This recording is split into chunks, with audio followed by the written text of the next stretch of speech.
Right, okay, well, been fighting away this afternoon. Well, this morning, it's only 11:30, but it feels like it's been all day.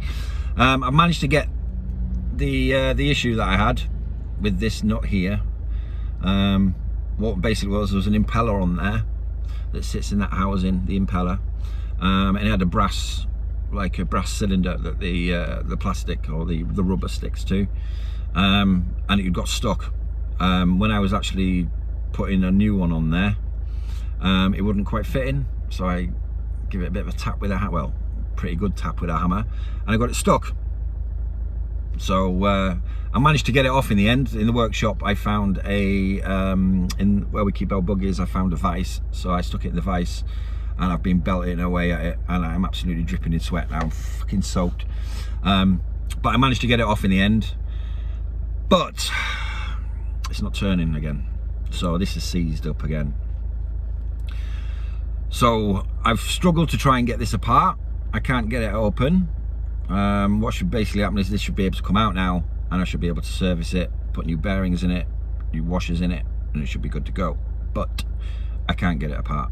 It's just so badly corroded inside there that it's just not playing ball with me whatsoever, and hitting it too hard with a hammer, I've now flattened the thread on here, which is for the pulley where it joins up to the belt, the drive belt. So I am really stuck on what to do. I can try and unseize it, spray a load of WD-40 in there, give it a load of 3-in-1 oil, see if I can maybe unseize it, and just keep turning it until it unseize. I can try that, and that's going to have to be my only option, I think, is to give that a go. So it's going to cost me a couple of quid in WD-40 and 3-in-1 oil, and just leave it soaking for a couple of days. Maybe that might help it. Other than that, it's going to have to be a new one. I've tried looking all over online for one. My engine is so old, it's an old YSM Yanmar, and it's so old that I can't seem to find any spare parts, or even second-hand parts for the engine. The only one that I managed to find was in Sweden, and it was just under 500 euros, which is a fucking lot of money just for that. You know, when you consider, like, you know, spend another grand and I can have a brand new engine in there. So I'm really stuck at what to do now. So I think the only option I've really got at the moment, because I can't afford 500 quid for a new part, and then if I get that replaced, God knows what else is going to happen to the engine, it may be worth just actually taking a fucking bite and buying a new engine, because it's not worth getting rid of the boat. It's not worth scrapping the boat. I couldn't do that to her, not for the sake of just dropping an engine in her. So it may just have to be a case of I'll just have to bite the bullet for now. But I can't get a part to get the service parts put into it, which is going to be 60 quid to reservice that anyway, with new bearings, new washers, etc. So the only thing I can try and do now is just try and doggy it for now, try and fix it up for now so that it runs and then it spins. So at least that way then I can get her over from Cardiff and get the boat over from Cardiff, because she's so far away from me that it's a struggle to do any work with her. But yeah, that's the only thing I can do, really. I don't really want to, like I say, pay out 500 quid for a new part when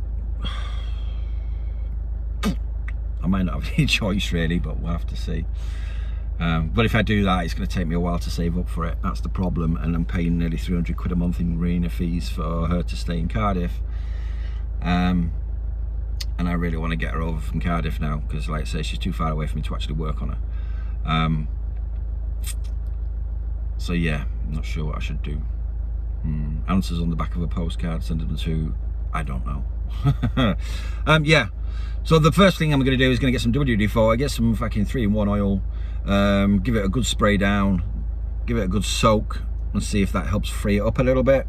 Give it a little bit of manipulation to see if I can free it up a little bit. That might help. It only needs to be at a spin, and the impeller to be able to spin to force the seawater through these pipes. Comes in through one way, comes out the other into the engine, that then cools the engine and goes out the back of the boat. So it needs to be able to spin, it needs to be able to cool the engine, The only other way of doing it would be to have a bucket of water, and then no, because I still need the I still need this. No, that wouldn't work. Yeah, so I need to get this fucking sorted. So it just needs to be able to spin when it's on the drive belt, the pulley. It needs to be able to spin so it can force the water through to cool the engine. Otherwise, my engine will overheat, and then God knows what damage I'll do to the engine. So that's the mission. There we go. So either we doggy this one, we buy a new one, or even think about replacing the whole engine. I mean, replacing the whole engine, it means at least then I've got a brand new engine in there. But it's like £1.5 grand, and it's a lot of money, really. We'll have a think about it and see what we do. But for now, we'll try and get this working, and see what we can do with it. But phase 1 of the water pump situation is I've got that off. I've got that nut off now, so at least I can work on it now. I've got another impeller to go on there. I did manage also to break the fucking screw head in there, which was a really good fucking thing to do, because there's a little plate that sits on the inside of there that creates like a step. So the impeller comes round. As the impeller comes round, the rubber kind of bends over the step as it goes like that, and it forces the water through into the piping. But I managed to break that. But that's just a screw, so I can maybe, I mean, there's fucking screws all over the place here, so maybe I could get just another screw to go in there, and then just seal it for now. But yeah, we shall see. That's the next step though. Anyway, got that off. Now we've got to get it moving again. I did have it moving and it was turning, but I've been belting it with a hammer so hard out there that I've probably fucking knocked something back into place, or we shall see. Yeah, so we'll keep you updated and I'll let you know what's going on. All right, take care of each other. Bye.